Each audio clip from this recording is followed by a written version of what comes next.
नमस्कार, स्वागत है आपका 4 PM मिडिल ईस्ट के इस खास मंच पर, जहां हम आपके लिए लेकर आते हैं खाड़ी देशों की हर वो कहानी जो जरूरी है आप तक पहुंचानी। तो इसी सिलसिले में आज हम बात करेंगे एक ऐसी खबर की जो संयुक्त अरब अमीरात यानी कि यूएई में रहने वाले हजारों प्रवासियों के लिए चिंता का विषय बन गई है। जी हाँ, हम बात कर रहे हैं उन यूएई निवासियों की जिन्होंने नागरिकता द्वारा निवेश के जरिए दूसरा पासपोर्ट हासिल किया था। अब इन पासपोर्ट्स पर नए प्रतिबंधों के कारण अनिश्चितता का माहौल है।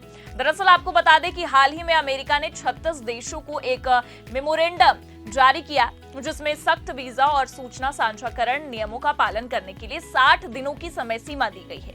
ये समय सीमा 13 अगस्त 2025 को खत्म हो रही है। जिन देशों ने इस तरह के पासपोर्ट कार्यक्रम चलाए हैं जैसे कि Dominica, Saint Kitts and Nevis, Saint Lucia, Cambodia और मिस्र, उनके पासपोर्ट्स पर अब सवाल उठ रहे हैं। खासतौर पर यूएई में जहां 90% आबादी प्रवासी है, इस खबर का असर बहुत बड़ा हो रहा है। अनुमान है कि हाल के वर्षों में इस क्षेत्र से 10,000 से ज्यादा लोगों ने ऐसे पासपोर्ट्स के लिए आवेदन किया था, लेकिन अब इन पासपोर्ट्स की वैधता पर सवाल और नए प्रतिबंधों के कारण इनका उपयोग लगभग बेकार हो सकता है। ये स्थिति खासकर भारतीय मूल के यूएई निवासियों के लिए और भी जटिल है।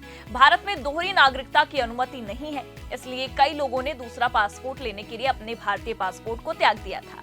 अब अगर ये पासपोर्ट्स अमान्य हो जाते हैं तो ये लोग बिना किसी वैध नागरिकता के रह सकते हैं। विशेषज्ञों का कहना है कि ये बदलाव वैश्विक स्तर पर नागरिकता द्वारा निवेश कार्यक्रमों में पारदर्शिता और वैधता को बढ़ाने की दिशा में एक कदम है। रयाद ग्रुप इमिग्रेशन सर्विसेज के मैनेजिंग डायरेक्टर रयाद कमाल अयूब ने कहा है कि हम नागरिकता द्वारा निवेश के परिदृश्य में एक बड़े बदलाव के दौर से गुजर रहे हैं। अब फोकस ज्यादा टिकाऊ और वैध रास्तों की ओर जा रहा है। इस अनिश्चितता के बीच कई प्रभावित लोग अब सुरक्षित विकल्पों की तलाश भी कर रहे हैं। यूएई का 10 वर्षीय गोल्डन वीजा इस समय एक लोकप्रिय विकल्प बन रहा है। ये वीजा निवेशकों, उद्यमियों और प्रतिभाशाली लोगों को लंबे समय तक यूएई में रहने का अवसर भी देता है, बिना किसी अन्य देश की नागरिकता लेने की जरूरत के। लेकिन सवाल ये भी है कि क्या गोल्डन वीजा इस समस्या का स्थायी समाधान हो सकता है? कई लोग जो दूसरा पासपोर्ट ले चुके हैं अब अपने भविष्य को लेकर काफी चिंतित हैं, खासकर वे लोग जो वैश्विक यात्रा और वित्तीय स्वतंत्रता के लिए इन पासपोर्ट्स पर निर्भर होते थे। ये भी ध्यान देने वाली बात है कि यूएई सरकार ने हाल के वर्षों में अपने वीजा और रेजिडेंसी नियमों को और सख्त कर लिया है। एग्जाम्पल के लिए अगर देखा जाए तो हाल ही में दुबई की सिटीजनशिप एंड रेजिडेंसी कोर्ट ने 21 लोगों को 385 अवैध रेजिडेंसी वीजा बेचने के लिए 25.2 मिलियन दिरहम का जुर्माना लगाया था।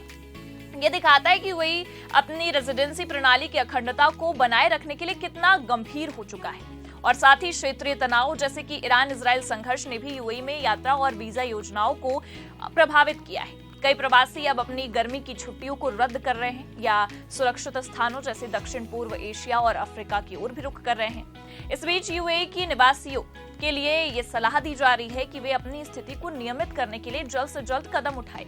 विशेषज्ञ भी सुझाव दे रहे हैं कि लोग अपने दस्तावेज जैसे एमिरेट्स आईडी और पासपोर्ट हमेशा तैयार रखें और समय पर वीजा नवीनीकरण करें। ये खबर निश्चित रूप से उन लोगों के लिए एक चेतावनी है जो दूसरा पासपोर्ट लेने की सोच रहे हैं। वैधता और दीर्घकालिक स्थिरता को ध्यान में रखना अब पहले से कई ज्यादा जरूरी है। हमारी भी सलाह है कि आप किसी विश्वसनीय इमिग्रेशन सलाहकार से संपर्क करें और सभी नियमों का पालन जरूर करें।